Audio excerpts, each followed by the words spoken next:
vazia, Jesus Cristo transformou. Não tinha paz nem alegria, até que o Salvador me achou.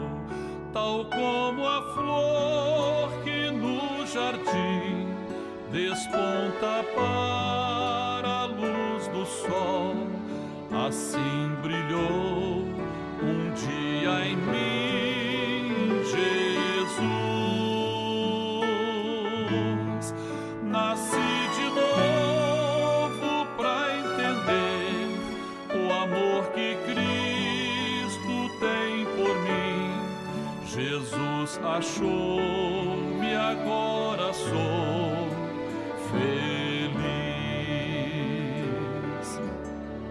Para me encontrar, perdeu sua vida, meu Jesus, o bom pastor. A mão que foi na cruz ferida me salvou, tão pecador. A ti, Jesus, Cordeiro eterno, confesso que és meu Salvador. Já me lavou teu sangue carmesim.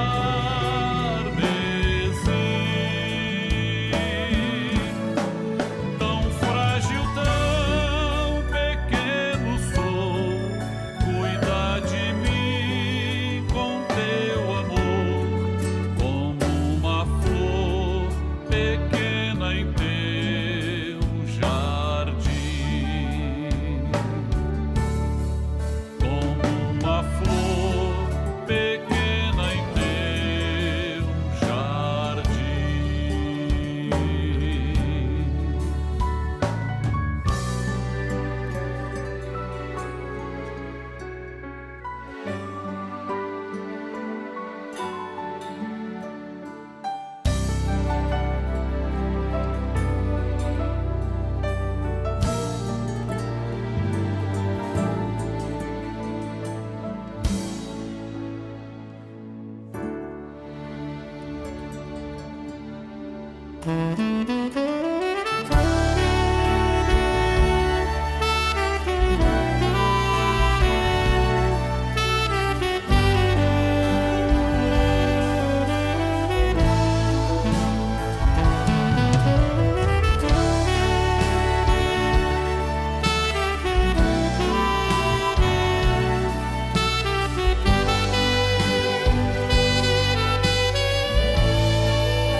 Meus temores e aflições, minha dor, decepções, aprendi a colocar minha vida sobre o altar.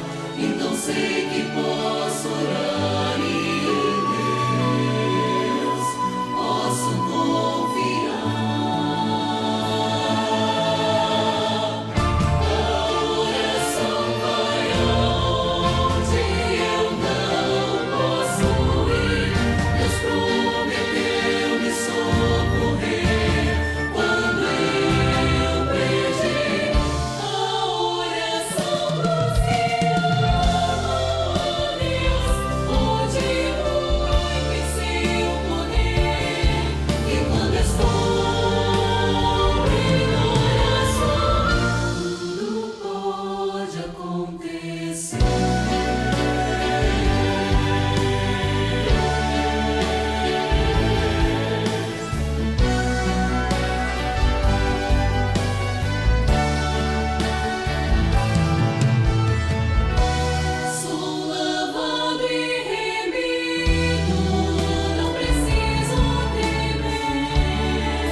Pois o sangue de Jesus é que tem o poder.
Este mundo não tem a sua paz. Este mundo não conhece o que é amor.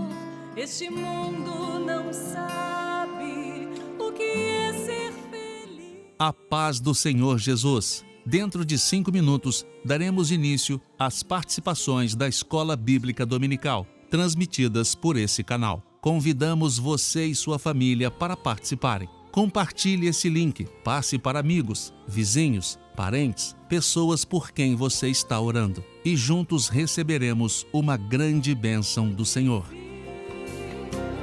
Fez-me entender o que é a salvação. Então abri o meu coração. Ele é Jesus. Ele é Jesus. O amor verdadeiro que o homem pode ter.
queremos saudar a todos com a paz do Senhor Jesus.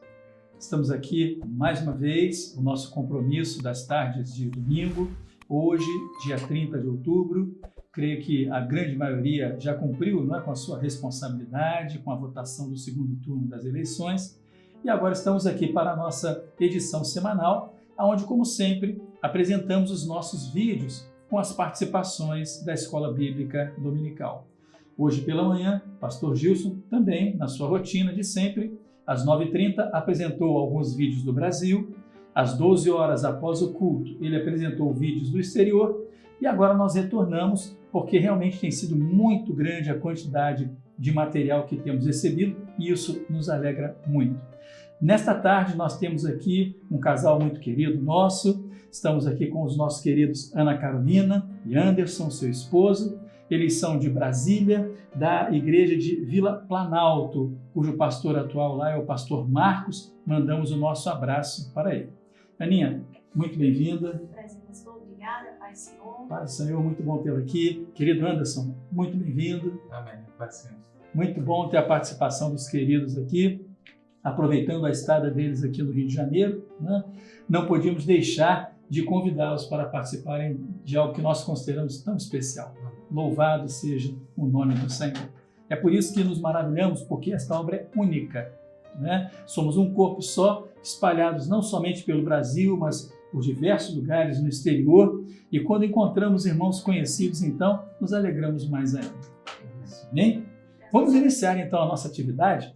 Nós estamos ainda estudando a Igreja e seus mistérios profetizados no livro de Cantares. E o assunto no segundo capítulo, estamos vendo, na sequência, a definição histórica, profética e doutrinária da Igreja no seu momento final. O momento do derramamento do Espírito Santo, preparando a Igreja para o arrebatamento. O texto base agora, nesta etapa, é o livro de Cantares ainda, o capítulo 3, dos versos 1 a 4. Dito isto, então, vamos à nossa primeira pergunta. A primeira pergunta diz assim: faça uma associação entre o término do capítulo 2 e o início do capítulo 3. Quais as expressões que, profeticamente, apontam para o mesmo tempo vivido pela igreja, que é a noiva? Temos duas participações. A jovem Maria Natália Nascimento, de Cariacica, do Espírito Santo, do grupo Semente Preciosa, e a senhora Silvia Januária, de Esmeraldas, Minas Gerais, também do mesmo grupo. Vamos assistir, então, com toda atenção. As expressões que apontam para o mesmo tempo vivido pela igreja é encontrado no capítulo 2 de Cantares, versículo 17, que é a expressão caiam as sombras, e no capítulo 3, versículo 1 de Cantares, a expressão de noite. A paz do Senhor Jesus. Podemos encontrar as expressões no verso 17, que fala 2:17, antes que refresque o dia, caiam as sombras. E no versículo 1 do capítulo 3, de noite, essas duas expressões. Profeticamente falando, o tempo profético nos fala do findar desse dia profético. Antes que caiam as sombras e refresque o dia, fala desse período de escuridão e frieza espiritual que o mundo está enfrentando. A noiva, que é a igreja fiel, ela clama para que o noivo volte, para arrebatar a igreja. E esse a gente pode encontrar esse paralelo no capítulo 2. No capítulo 3, também fala do nosso tempo. Pois, para muitos, o tempo da frieza do comodismo bateu à porta. A candeia, que é a luz, está se apagando, quer dizer, está tendo ausência do Espírito Santo, não permitindo que a vida, aquela vida que está prostrada, se levante e busque e ache o Senhor. Nosso tempo, profeticamente, é o período que antecede a volta de Jesus, próximo da meia-noite profética. A paz do Senhor. Muito bem, meus irmãos. Assistimos as duas primeiras participações relativas à primeira pergunta e agora vamos ver o que os nossos queridos aqui da mesa têm a comentar. Anderson, você primeiro, o que você tem a dizer acerca dessas duas participações? Amém. Nós percebemos que as irmãs deixaram clara ali a questão do momento, que são distintos, né? Então fica clara a resposta das irmãs, que o período do dia, ele marca também um período do dia da igreja no mundo, e os momentos são muito bem determinados. Terminando ali, findando o dia no entardecer, o momento da igreja, no qual ela está despertando ali para o vem do Senhor, e no outro momento da noite também, um novo momento da igreja, onde a luz cessa, o início da noite se inicia. É verdade, observação interessante, porque os tempos da igreja, profeticamente, né, observando, eles são muito claros, são muito bem definidos. Mas só alcança isso quem tem o Espírito Santo, não é? Muito bem. Ana Carolina, e você? Eu gostaria apenas de comentar sobre o cair das sombras, porque as sombras, no momento de sombra, ali no entardecer, essa mistura de luz e trevas, a gente não consegue discernir bem as coisas ou o que a gente vê, né? E a palavra fala ali de um momento de mescla. Há alguns anos atrás, a nossa igreja estudou muito sobre a mescla, essa mistura de sombras e luz, e que a gente não consegue discernir bem as coisas, né? Mateus está escrito, Mateus 24:5, sobre muitos virão em meu nome, mas somente pela bênção do Espírito Santo é que a igreja hoje consegue discernir. E nessa mudança profética, hoje a gente vive um momento de trevas, então somente pelo Espírito Santo, com a luz do Espírito Santo, é que a igreja hoje consegue enxergar o caminho que é o Senhor Jesus. Somente pelo Espírito Santo é que esse mistério é revelado a nós hoje. Maravilha, é isso mesmo. E lembrou bem, né, um assunto que o senhor revelou alguns anos atrás sobre a mescla, e nós vemos de forma muito clara, né, como as coisas vão acontecendo, vão se sucedendo dentro de um quadro que nós chamamos de um quadro profético. Né? Glória a Deus. Muito bom. Vamos à nossa próxima pergunta, pergunta de número 2. Qual a palavra-chave que inicia o capítulo 3 e que define o tempo profético que estamos vivendo? Temos a participação da senhora Rafaela Maia, de João Pessoa, na Paraíba, e a senhora Jaqueline Oliveira, de São João de Meriti, aqui do Rio de Janeiro. Vamos assisti-las. A palavra-chave é noite. Nós estamos vivendo profeticamente o tempo do breve, o período que antecede a volta do Senhor Jesus e o arrebatamento da Igreja Fiel. A todos a paz do Senhor Jesus. A palavra-chave é a noite, que fala da igreja infiel. Fala também da frieza espiritual que o mundo vive hoje, da falta de discernimento. As pessoas não estão atentas que a volta do Senhor Jesus está próxima. Mas tem um povo que vigia, anda na revelação e está se preparando para a volta, né, para este momento da volta do noivo, à meia-noite. A paz do Senhor Jesus. Tivemos agora essas duas participações, né? E agora vamos ver se os nossos queridos aqui da mesa têm algum comentário a fazer. Anderson, algum comentário? Não, acho que as respostas das irmãs foram muito claras, objetivas, foram assertivas, né, quanto à pergunta. Muito bem. Ana Carolina, você pode falar. Amém, glória a Deus. Apenas as irmãs eles foram bem objetivas, né, falando de que temos vivido um momento da noite, de densas trevas, um momento ali que se aproxima, né, do nosso encontro com o noivo à meia-noite, e nos faz lembrar ali da parábola das 10 virgens, em que todas elas dormiram, né, as 5 prudentes e as 5 loucas. A diferença é que as prudentes, elas tinham óleo, né? Então a igreja fiel, ela tem descansado no Senhor nessa última hora, mas ela também tem estado vigilante quanto ao momento que temos vivido, né? A palavra fala que no abrir e fechar de olhos, nós estaremos com o Senhor na glória, então é um momento de extrema vigilância para a igreja. Glória a Jesus, é isso mesmo. Muito bom, meus queridos. Nós vamos vendo, na medida que vamos participando desta atividade, o envolvimento da igreja e quantos segredos vão sendo revelados aí. Sempre falamos isso nos programas, né? Quantos mistérios vão sendo revelados. Glória a Jesus. A próxima pergunta diz, lendo Cantares, capítulo 3, verso 1, quem está falando? O noivo, Jesus, ou a noiva, a igreja? Temos a participação do diácono Luciano Souza, de Campo Grande, Mato Grosso do Sul, e o pastor Eduardo Rodrigues, participante ativo aqui conosco do grupo de acessibilidade.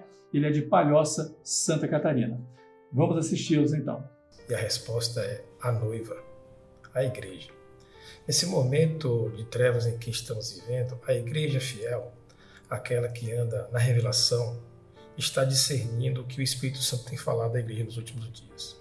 A igreja fiel está buscando Jesus acomodada, deitada. É aquela que não deseja viver a revelação porque prefere viver os deleites deste mundo. Por isso que ela não o encontra, ela não o acha. Jesus, ele só se revela aos seus, aos que negam o mundo todos os dias, para poder viver bem de perto o grande amor que só Ele, só o Senhor Jesus pode nos dar. Ela procura o Senhor, mas não o encontra, pois não está em posição de encontrá-lo, ela está acomodada.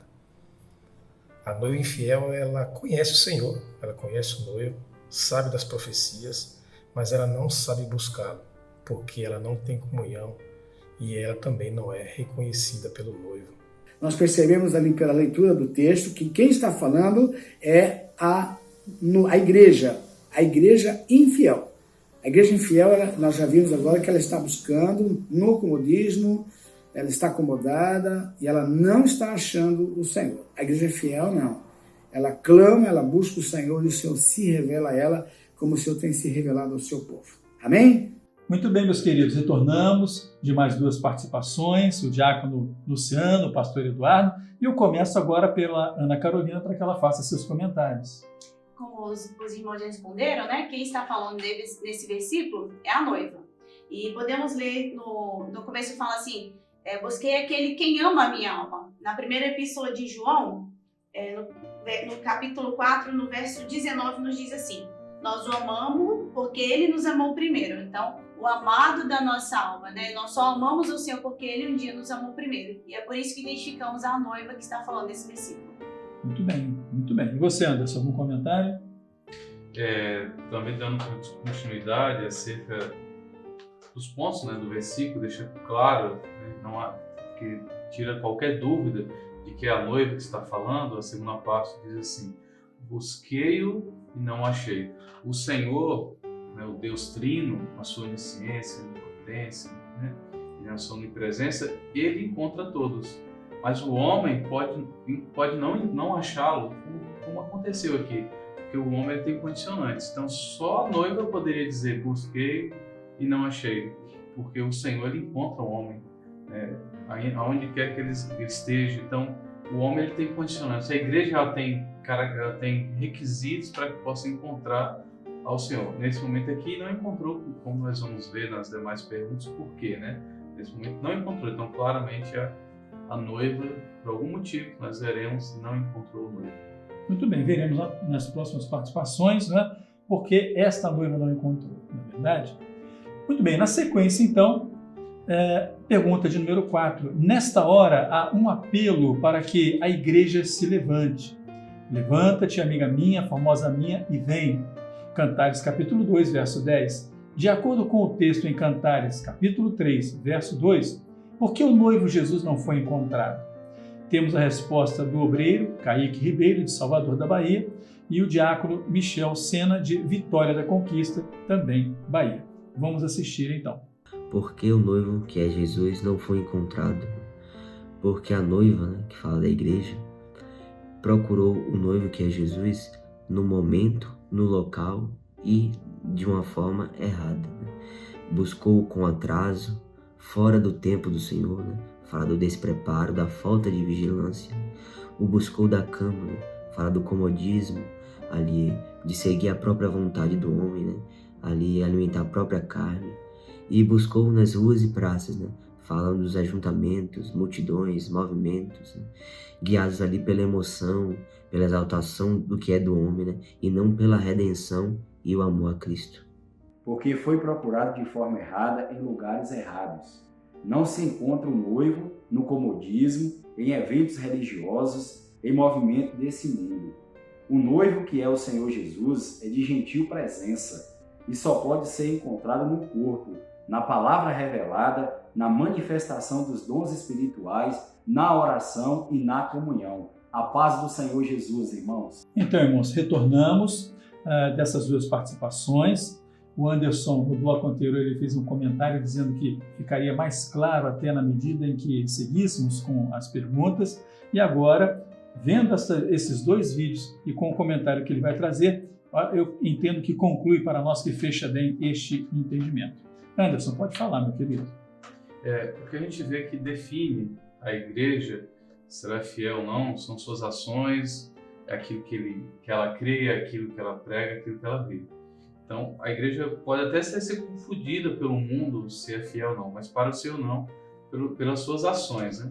Então, quando nós comparamos essa passagem com a passagem da parábola das 10 virgens, a gente vê que todos dormindo, as 10. Mas quando levanta, a igreja estava atenta, estava preparada, as 5 virgens estavam preparadas.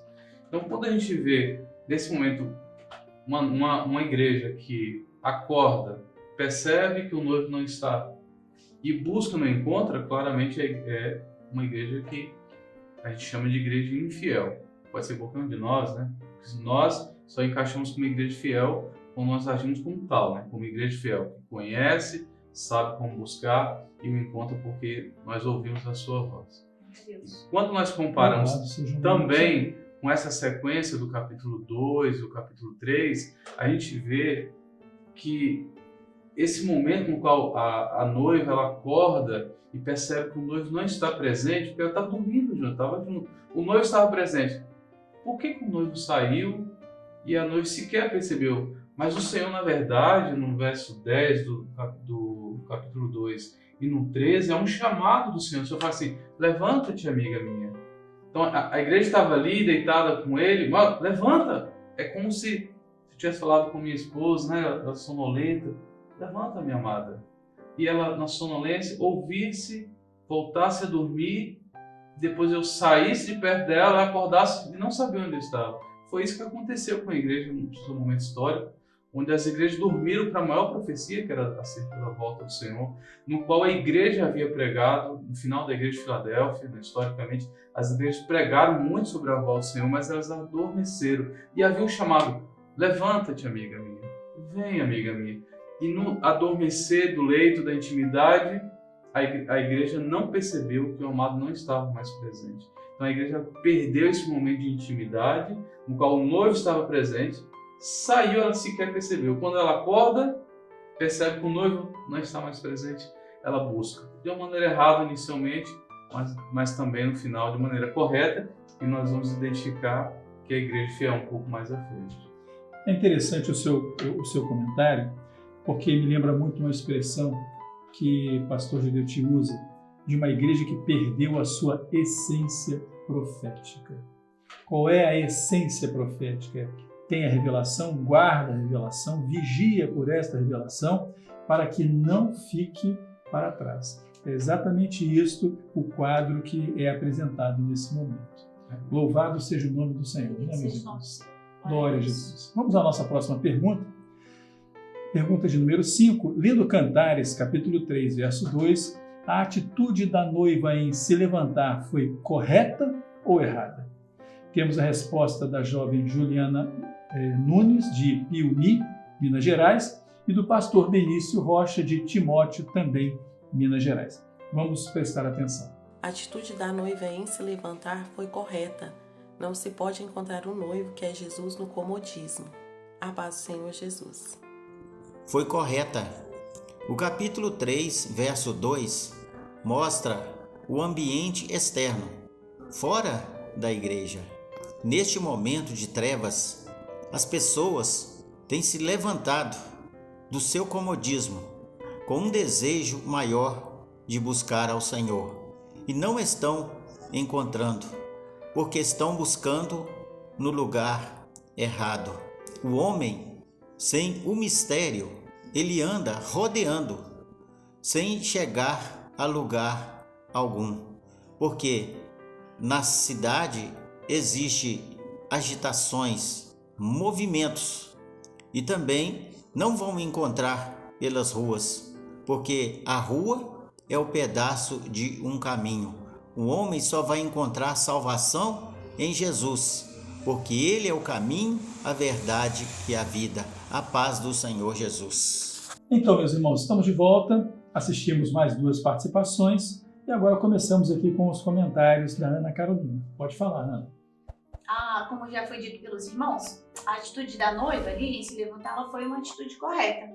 Porque essa é a atitude necessária para a igreja nesse momento, é estar de pé, né? Porque como a gente pode vigiar estando deitado? É estando de pé em que a igreja está alerta, né?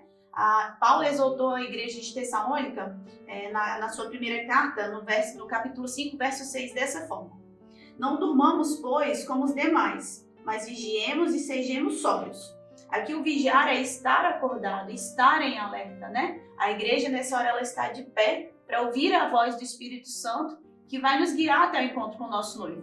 Isaías nos diz assim também que ouvirá uma voz por detrás de ti que dirá: este é o caminho, andai nele. Não se desvie nem para a direita e nem para a esquerda. Nós temos seguido rumo a Jerusalém Celestial porque temos ouvido a voz do Espírito Santo.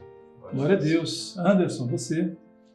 A atitude da noiva correta, além dos motivos colocados aqui, né, pelos irmãos, porque o noivo anteriormente estabelece isso, ele fala: levanta-te.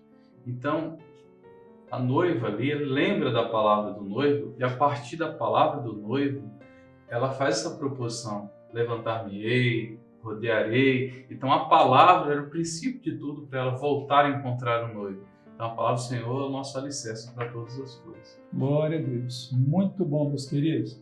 Vamos à nossa sequência. Muito bom. Pergunta de número 6, que diz assim, lendo Cantares, capítulo 3, verso 3, profeticamente, quem são os guardas que rodavam a cidade? Temos a participação do diácono Romário Cosme Araújo, de Bom Jesus, do Itabapuana. Vamos assistir então, queridos. Os guardas ali, profeticamente, eles falam acerca daqueles que conheciam tudo sobre a cidade, mas não sabiam onde estava o amado. Nós até podemos dizer que fala de um cristianismo falido, que perdeu a bênção do Espírito Santo e por esse motivo não sabe responder aonde está o amado. O amado aqui, ele é o Senhor Jesus, o noivo. E nós só descobrimos esse mistério através da revelação do Espírito Santo. A todos a paz do Senhor. Meus irmãos, boa resposta do Romário. E agora eu começo aqui com o Anderson para saber então o que ele tem a acrescentar. Anderson, você. Bem, os guardas, eles atentavam para a lei e para os costumes para estabelecer a ordem, né, na cidade. Então, quando a noiva ali os encontra, era isso que estava estabelecido. Então, o homem, muitas vezes, ele quer buscar na lei, ele quer buscar nos costumes, em algum lugar, daqueles que não conhecem o amado, muitas vezes. Isso, ao invés de aproximá-lo, na verdade, distancia mais, porque se ele se acomodar naquilo, ele vai estar mais distante. Além disso, se nós olharmos, foi feita uma pergunta pela noiva e não houve resposta dos guardas, porque a estrutura está aí, que conhece todas as coisas menos o amado, não tem uma resposta para a alma do homem acerca da salvação. Então, ainda que o homem pergunte, quantas vezes nós presenciamos isso nos nossos cultos, no culto profético, né? Uma pessoa chega na igreja, traz um questionamento interior e, por meio dos dons do culto profético, há uma resposta para a pessoa sabe que não veio dos guardas, não veio dos homens, mas veio do Senhor. Então, ali ele encontra: agora sim achei o amado minha alma. É isso mesmo, muito bom exemplo, muito bom. Ana Carolina. Para comentar aqui, os guardas, eles representam a lei, né? Só que a lei, ela não nos revela o amado. Ali, na época de Jesus, os fariseus usaram a lei para matar o amado da nossa alma, né? Mas ali, pelo poder do sangue de Jesus, o nosso amado ressuscitou e hoje o nosso amado, ele nos liberta. A palavra fala assim: conhecereis a verdade e a verdade vos libertará. O amado da nossa alma liberta as nossas vidas, né, das amarras deste mundo, nos voltando, né, nos colocando no caminho que é o Senhor Jesus. Muito bom. Glória a Jesus. Louvado seja o nome do Senhor, meus irmãos. E vamos aprendendo a cada encontro, a cada reunião, não é verdade? Próxima pergunta, de número 7. Lendo Cantares, capítulo 3, verso 4. Quando a noiva, igreja, encontrou o noivo, Jesus? Temos a resposta da senhora Ana Paula Castelo, ela é do Amapá. E temos também a resposta do obreiro Thales Gomes, de Natal, Rio Grande do Norte. Vamos assistir. Quando a noiva, que é a igreja, se afastou das coisas desta vida, que são os guardas, que nos faz perder a comunhão com o Senhor, e passou a viver na revelação do seu Santo Espírito. Em Gálatas 2:20, fala bem assim. E vivo não mais eu, mas Cristo vive em mim. E a vida que agora vivo na carne, vivo-a pela fé do Filho de Deus. A paz do Senhor Jesus Cristo. Meus irmãos, a noiva só conseguiu encontrar o seu noivo quando ela apartou-se um pouco dos guardas da cidade. E o que é apartar-se um pouco para nós? Apartar-se um pouco é tão somente ouvir e atender à revelação do Senhor. Porque a nossa única diferença como igreja fiel para a igreja infiel é que nós ouvimos a revelação do Senhor e nós a atendemos. Os guardas da cidade são aqueles que estão guardando, estão tomando conta de um projeto que é humano, de um projeto que ali satisfaz os desejos e a razão de alguém, mas eles não podem revelar ao homem o Senhor Jesus ressurreto, porque eles não têm a revelação consigo. Então a igreja fiel nessa hora, ela precisa apartar-se desses projetos humanos, aqueles projetos que não são do Senhor, e ela se aparta disso seguindo a revelação do Espírito Santo de Deus. Meus irmãos, então agora assistindo mais essas duas participações, vamos ver os comentários que o Anderson tem a trazer para nós então. Pode falar, Anderson. Bem, quando ali a noiva se apartou daquilo que sequer buscava, né? Porque quando a gente olha ali novamente a proposição da noiva, não tem guarda, né? Para rodear a cidade.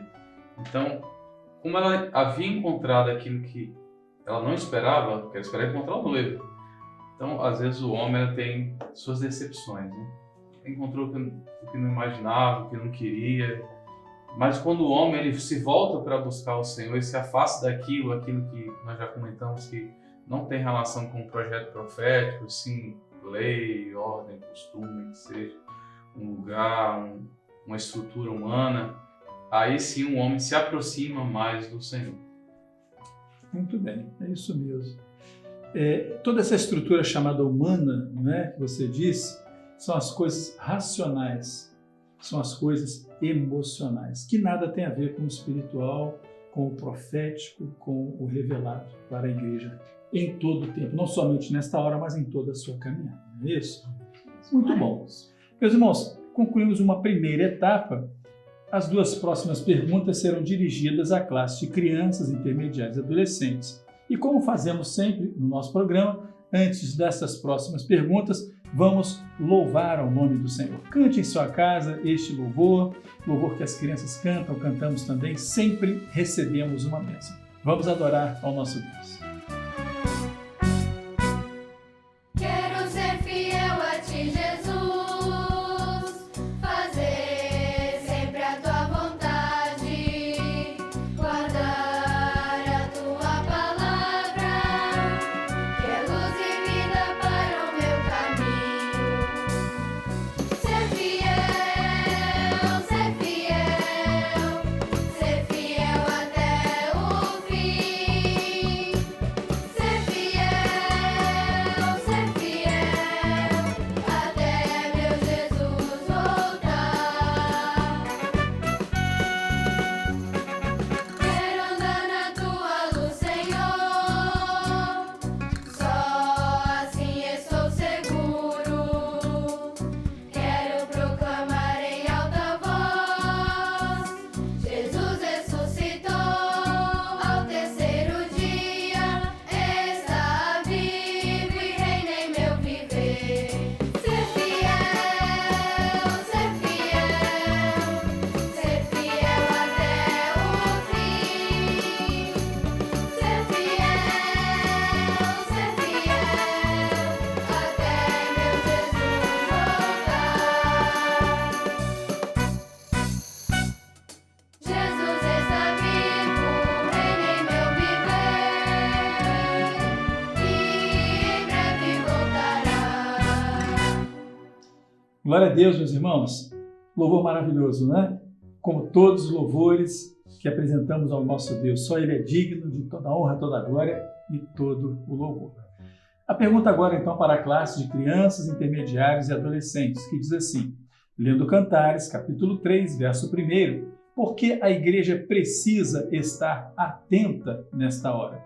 Temos a resposta da intermediária Giovana Santos, de Manaus, o intermediário Gabriel Gazano, de Fortaleza, a criança Vinícius do Vale, também de Manaus, e a criança Emily Veras Barros, de Água Branca, na Paraíba. Preste bem atenção nessas participações. A paz do Senhor Jesus, irmãos. A pergunta número 8 diz o seguinte: lendo Cantares, capítulo 3, verso 1, por que a igreja precisa estar atenta nesta hora? Porque estamos vivendo um momento de densas trevas e por isso devemos estar vigilantes. A paz do Senhor Jesus. A igreja está preparada para a candeia acesa e os olhos de reserva para a volta do Senhor Jesus. A paz do Senhor Jesus. A paz do Senhor Jesus. Vinícius, por que a igreja precisa estar atenta nessa hora? Por causa que é a hora da noite, das trevas e do perigo, e temos que estar em comunhão com nosso Jesus. A paz do Senhor Jesus, irmãos. Lendo Cantares, capítulo 3, verso 1, por que a igreja precisa estar atenta nessa hora? Porque é em trevas e noites. Sempre nos alegramos, né? Com a simplicidade, com a doçura das crianças e com o desejo delas de participarem. Isso realmente é muito importante para nós. Muito bem, Ana Carolina, quais são os seus comentários a respeito da participação dessas crianças? Primeiramente, nós glorificamos ao Senhor, né, pela vida das crianças, porque elas não são o futuro de uma igreja, mas elas são presentes, né, elas trabalham ativamente e têm participado ativamente da Escola Bíblica Dominical. E como já foi dito, a importância da igreja estar atenta nessa hora é porque nós temos vivido um momento próximo à meia-noite, né? A palavra fala lá em Coríntios 15, 52, num abrir e num fechar de olhos. Durante as aulas, a gente até fala com as crianças o quão rápido é um abrir e fechar dos olhos, né? Então, é por isso que a igreja ela deve estar atenta nessa hora, porque a volta do Senhor Jesus ela é eminente, né, nos nossos dias e não há tempo mais para outra coisa, né? A igreja tem que estar vigilante, atenta nesse momento. É isso mesmo. Não temos tempo a perder. Não temos tempo a perder, a hora é esta e as nossas crianças estão sendo instruídas nesse caminho, porque nenhuma delas vai ficar para trás. Louvado seja o nome do Senhor. Vamos à nossa próxima pergunta, então. A pergunta 9, que diz assim: faça uma comparação de Cantares, capítulo 3, verso 1, com Evangelho de Mateus, capítulo 5, verso 15. A adolescente Ana Luísa Azevedo, de Montes Claros, Minas Gerais, vai trazer uma resposta e a intermediária Mariana Arão, de Londrina, no Paraná. Vamos assistir. A paz do Senhor Jesus, irmãos. Em Cantares 3:1 lemos assim: de noite em minha cama busquei aquele a quem ama minha alma, busquei e não achei. Estamos vivendo um período de densas trevas, onde o homem está sendo conduzido ao sono espiritual, e deitado em sua cama, acomodado, ele não encontrará o Senhor. E em Mateus 5,15 lemos assim: nem se acende a candeia e se coloca debaixo do alqueire, mas do velador e dá a luz a todos que estão na casa. Não adianta termos a luz e escondê-la, temos que colocá-la em um lugar onde seja útil. Nesse período de escuridão, temos que ficar de pé para alcançarmos a luz. Devemos a todo instante estar perto daquele a quem ama nossa alma. E assim, com a candeia acesa, ele nos reconhecerá facilmente. Amém? A paz do Senhor Jesus, irmãos. Em resposta à pergunta 9, a candeia precisa estar acesa nesta hora da noite. E somente em vigilância e em comunhão encontramos o noivo que é Jesus. Amém. A paz do Senhor Jesus. Meus irmãos, estamos aqui na nossa última pergunta, já vimos os vídeos com as participações. Vamos agora então ao comentário, né, da Ana, para que depois também o seu esposo possa trazer os comentários e as nossas informações finais. Então, pode falar, Carolina. Louvado seja o nome do Senhor pela participação das nossas crianças. Apenas para complementar que nesse momento, né, o último momento, mais uma vez, a igreja ela não pode estar acomodada, né? A igreja deve estar de pé, como já dissemos, ela deve estar de pé, com a candeia nas mãos e sempre atenta, se preparando, buscando a bênção do Espírito Santo, que é o óleo, para que a nossa candela nunca se apague, né? Para que no dia que o noivo chamar a igreja, ele possa nos reconhecer, ele possa ver os nossos rostos iluminados e reconhecer: esse aqui é um servo do Senhor, entra no reino do meu Deus, do meu Pai. Glória a Deus, é isso mesmo. E você, Anderson? Também, como nós estudamos já no início do capítulo, ali a noiva ela acorda e, como era de costume, o óleo valia muito, né? Então ficava apagado mesmo. A lâmpada ficava apagada e se dormia. Mas quando acordava, a lâmpada estava próxima e rapidamente se acendia, porque ia-se a algum lugar e ela ia caminhar os caminhos, né, que ela propôs aqui, que ela falou que ia caminhar. Então a candeia e o óleo tem que estar sempre próximo de nós, porque sabendo nós, no momento no qual nós vivemos, né, da noite, e esse foi o alerta do Senhor, né, que não estivesse longe, que essa luz não deixasse de brilhar dentro da casa, porque imagina uma pessoa acordar, porque a noiva ela acorda preocupada, onde está o noivo? Então nessa preocupação ela acende a candeia e ela começa ali a caminhar o seu caminho de busca ao Senhor. Muito bom. Louvado seja o nome do Senhor. Temos aprendido muito nesses meses, não é? Na verdade, em toda a nossa escola bíblica, mas particularmente desde que entramos no livro de Cantares, o Senhor tem nos revelado coisas profundas e maravilhosas. Não é? Amém. A igreja, realmente, ela vai partir com a candeia abastecida. Né? Aleluia. Cheia do Glória óleo a do Deus. Espírito Santo. Amém. Eu quero agradecer muito a presença de vocês aqui, foi uma boa oportunidade ter-vos aqui. Amém. Espero que, voltando ao Rio de Janeiro mais uma vez, possamos estar de novo aqui nesse programa. Vou chamá-los para estar aqui. Amém. Para nós foi um grande prazer, uma grande alegria poder participar. É sempre uma bênção poder estar à mesa, né? Um lugar de comunhão, para discorrermos e aprendermos um pouco mais da palavra do Senhor. Que bom. Glória a Boa Jesus. surpresa pra gente. Que bom, muito bom.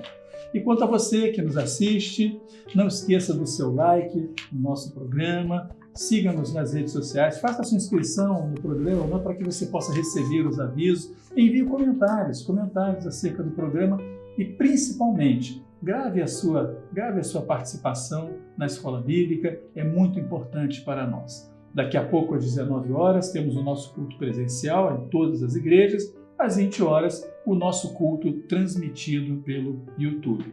2 excelentes oportunidades de evangelização. Estamos entrando aí, não é, no momento em que estamos nos preparando para um grande evento, que é Trombetas e Festas, a nossa 2ª edição. A igreja tem um trabalho, tem uma dinâmica a realizar, e você, sendo instrumento e estando aplicado, definido nessa tarefa, você vai também receber uma grande bênção. Até o próximo domingo. A paz do Senhor. Paz. A paz do Senhor.